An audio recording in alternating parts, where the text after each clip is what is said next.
গণরুমে নিয়ে যায় আমাকে এলো পাথারি ভাবে থাপড়ানো, চওড়ানো, মাথায় মারা, গায়ে মারা, লাথি মারা, পায়ে নরম সব জায়গায় পিন ফুটানো, এরকম রাত 11টা থেকে রাত 3:30টা পর্যন্ত আমার উপর এরকম অত্যাচার।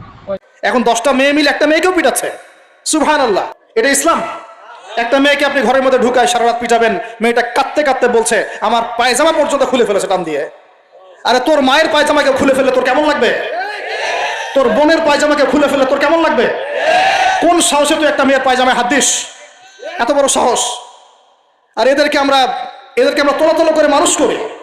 অসহায় মানুষগুলোকে, ছাত্র পড়তে গিয়েছে, বাবা মার স্বপ্ন লালন করা ছাত্র, ছেলেটা ইঞ্জিনিয়ার হবে, ছেলেটা মেডিকেল সায়েন্সে পড়ে বড় একজন ডক্টর হবে, পিটায় মেরে ফেলে দিল তাকে। এত বড় সাহস! আর আমরা কিছুই বলতে পারলাম না, কিছু করলাম না। তোমরা কি মনে করো যে 5 জন 6 জন 10 জন মিলে একজনকে সারা রাত টর্চার করে মেরে ফেলানোর মধ্যে সুপুরুষ? তুমি সুপুরুষ, তুমি অনেক বড় বীর। সাহসটাকে তুমি একজন মারামারি করে দেখাও না দেখি। তোমার এত বড় সাহস, তাহলে একজন মারামারি করে দেখাও না। আসো রিংয়ের মধ্যে আসো, তারপর দেখি তোমার কত শক্তি, আমাদের কত শক্তি। একজন 1-on-1 ব্যাটেলে আসো দেখি।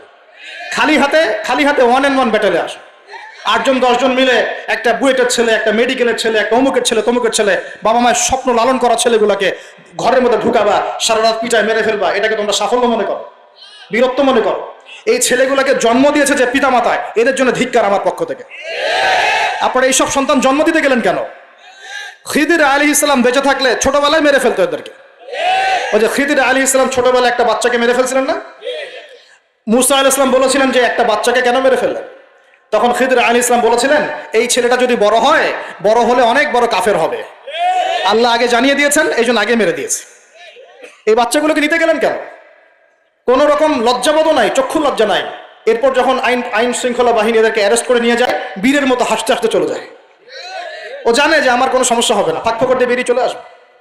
তোমরা এগুলোকে বীরত্ব মনে করো? সুপুরুষ হয়ে গেছো তোমরা। এতই যদি ক্ষমতা থাকে, সাহস থাকে, তো একজন মারামারি করো না কেন? 1-on-1 ব্যাটেল আসো, তারপর দেখো কে জিতে কে হারে। 10 জন মিলে একজনকে পিটাবা, মনে করছো খুব বড় বীর হয়ে গেছো? কি একটা অবস্থা চলছে!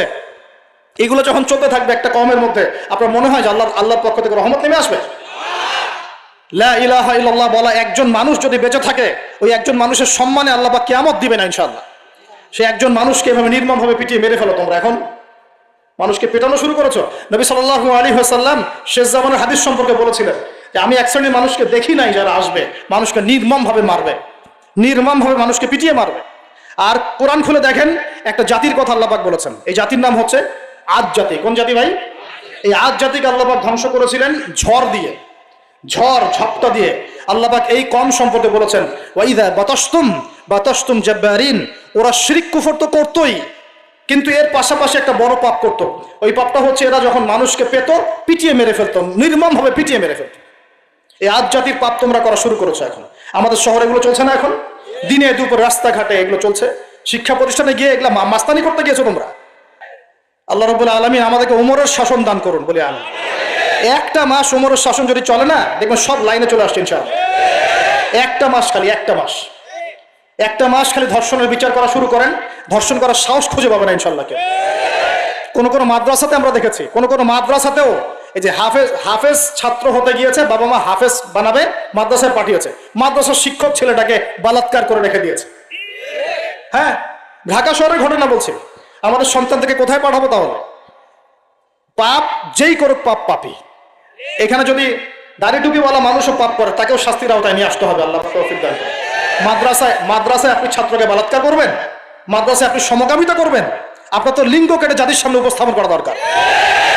উমরের শাসন হলে এটাই হতো। উমরের শাসন হলে, আল্লাহর কসম করে বলছে, এগুলোই হতো। ওয়াজ মাহফিলগুলোকে, দিনের এই পবিত্র আমানতগুলোকে অনেক জায়গায় ঠাট্টা মশকরার পাত্র বানানো হয়েছে। ইনশাআল্লাহ তাআলা অচিরেই এই উম্মতের মধ্যে এমন নেতৃত্ব আসবে ইনশাআল্লাহ, যে নেতৃত্বের আন্ডারে ইনশাআল্লাহ তাআলা জমিন থেকে জুলুমের শেকড় উপরে যাবে ইনশাআল্লাহ। আমরা আল্লাহর কাছে দোয়া করি, আল্লাহ পাক আমরা বেঁচে থাকি না থাকি এমন প্রজন্ম যেন আল্লাহ পাক নিয়ে আসেন ইনশাআল্লাহ। সারা দুনিয়া জুড়ে ফাইজলামি শুরু হয়ে গেছে, সারা বিশ্ব জুড়ে এই যে পশ্চিমাদের যে আগ্রাসন, মুসলিম বিশ্বের আনাচে কানাচে অসহায় মুসলিমদেরকে নির্যাতন করা হচ্ছে নির্মমভাবে। একটা বাচ্চা সে জানে না যে শিয়া কি সুন্নি কি, বোম মেরে উড়িয়ে দেওয়া হলো, মাথার খুলি উড়িয়ে দেওয়া। একটা মা জানে না শিয়াইজম কি সুন্নিজম কি, মিসাইল মেরে বোম মেরে হত্যা করে দেওয়া হয়। ফাইজলামি শুরু হয়েছে। সারা বিশ্ব জুড়ে এগুলোই চলতেছে এখন। সারা বিশ্ব জুড়ে মিডিয়ার মধ্য দিয়ে মুসলিমদেরকে আজকে সন্ত্রাসী বানানো হয়ে গিয়েছে। সারা বিশ্বে রক্তও ঝরবে আমাদের, আবার আমাদেরকেও সবাই সন্ত্রাসী বলে বেড়াবে। নাটক শুরু করেছে, নাটক। সারা বিশ্ব জুড়ে সবচেয়ে শান্তিকামী মানুষ কারা? আমরা, অন্য কেউ আছে? সারা বিশ্বের মানুষের, নিরীহ মানুষের রক্ত কাদের হাতে লেগে আছে? আমাদের হাতে। আমরা ইরাকে মানুষ হত্যা করেছি, আমরা আফগানিস্তানে মানুষ হত্যা করেছি, আমরা উইঘুরদেরকে হত্যা করেছি, আমরা রোহিঙ্গাদেরকে হত্যা করেছি, আমরা বিগত 12, 14, 15 বছর ধরে সিরিয়াতে বাচ্চাদেরকে হত্যা করেছি, বিগত প্রায় 70 বছর থেকে প্যালেস্টাইনে আমরা মানুষকে হত্যা করেছি। আমরা কি এই যে লেবানন, জর্ডান এই জায়গাগুলোতে মানুষকে আমরা মারছি? তাহলে সারা বিশ্বে আমাদেরকে আজকে সন্ত্রাসী কেন বলা হবে? কি কারণে বলা হবে? আর আমরা কেউ কোনো কথাও বলি না, মন থেকে ঘৃণাও করি না। এই কথাগুলো বলবেন কারা? বলবেন তো আলেম ওলামারা। এখন যদি আমরা এই ওয়াজ মাহফিলের স্টেজগুলোকে সার্কাসের মঞ্চ বানিয়ে ফেলি, এই আমানতের হক কে আদায় করবে? কে আদায় করবে? আল্লাহ পাক আমাদের সবাইকে বোঝার তৌফিক দান করুন। আমাদের উপরে যারা আছেন তাদের বোধোদয় হবে ইনশাআল্লাহ তাআলা। আমরা কারো শত্রু নই, ইসলাম কারো শত্রু নয়, কারো খারাপ চায় না। ইসলাম চায় সমাজের ন্যায় প্রতিষ্ঠা হোক, এবং ন্যায়টা যে কারো হাত দিয়ে প্রতিষ্ঠা হোক, কোনো সমস্যা নাই। এক্স ওয়াই জেড যেই হোক না কেন, যার হাতে ন্যায় প্রতিষ্ঠা হবে আমরা তার জন্য দোয়া করবো ইনশাআল্লাহ। আর যে অন্যায়কে প্রশ্রয় দিবে, প্রতিষ্ঠা করবে, আমরা তার ধ্বংসের জন্য আল্লাহর কাছে দোয়া করবো ইনশাআল্লাহ। আর আল্লাহ পাকের গজব যখন নেমে আসবে কেউ ঠেকাতে পারবে না ইনশাআল্লাহ। আমি বলে দিয়েছি প্রথমেই, সবকিছু মালিক কে? সব ক্ষমতা কার হাতে? প্রিয় যুবক ভাইয়েরা, স্পেশালি আগামী দিনে ইসলামকে, ইসলামের পতাকা হাতে নিয়ে বিশ্বকে চ্যালেঞ্জ করার জন্য এখন থেকে প্রস্তুত হয়ে যান। একদিনের মাহফিল দিয়ে কিচ্ছু হবে না, একদিনের মাহফিল দিয়ে গরম বক্তব্য দিয়েও কিছু হবে না। আপনাদের সবাইকে কনস্ট্রাকটিভ কাজ করতে হবে। প্রত্যেক মুসলিম ভাইকে 5 ওয়াক্ত নামাজ আদায় করতে হবে, আল্লাহ পাক তৌফিক দান করুন। প্রত্যেক ভাইয়ের যাদের যাকাত ফরজ হয়েছে, যাকাত অবশ্যই দিতে হবে ইনশাআল্লাহ। বেশি বেশি দান সদকা করবেন। নিজের পরিবারের মধ্যে কোনোভাবেই অনইসলামিক কোনো সংস্কৃতি আসতে দিবেন না। নিজের পরিবারের মধ্যে পর্দা প্রতিষ্ঠা করবেন। কোনো অবস্থাতেই হারাম রিজিকের দিকে যাবেন না ইনশাআল্লাহ। আপনার সন্তান সন্ততিদেরকে ছোটবেলা থেকেই মুসলিম রূপে মানুষ করবেন, কোনো রকম অমুসলিম কালচারে বড় করবেন না। আপনার সন্তানদেরকে ছোটবেলায় কোরআন শেখাবেন, হাদিস শেখাবেন, আলেম ওলামার সোহবত দিবেন, হকপন্থী আলেম চিনবেন, তাদের কাছে সন্তানদেরকে পাঠাবেন ইনশাআল্লাহ। ইসলামকে নিয়ে ঠাট্টা বিদ্রুপ করবেন না, রং তামাশা করবেন না। এই যুগ সম্পর্কে সচেতন থাকবেন। কি হচ্ছে, কি চলছে, হাদিসে কি আছে, কোরআনে কি আছে, সামনে কি হতে পারে, সচেতনতা তৈরি করবেন। এই চলমান ফিতনাময় পরিবেশে নিজের ঈমান আমলকে এমনভাবে ধরে রাখবেন যেমন করে হাতের মধ্যে মানুষ আগুন ধরে রাখে, ঈমান ধরে রাখে। পরিবারের মধ্যে বেপরদামিকে স্থান দিবেন না। পরিবারের ছেলে কি করছে, মেয়ে কি করছে, আপনার আত্মীয় স্বজনের হক ঠিক আছে কিনা, প্রতিবেশীর হক ঠিক আছে কিনা, প্রতিটা বিষয় as a Muslim leader of the family আপনাকে এগুলো দেখতে হবে। আল্লাহ পাক তৌফিক দান করুন। এবং বেশি বেশি সামাজিক কিছু অ্যাসোসিয়েশন করে তুলবেন যেগুলো সামাজিক অন্যায়গুলোকে প্রতিরোধ করবে ইনশাআল্লাহ।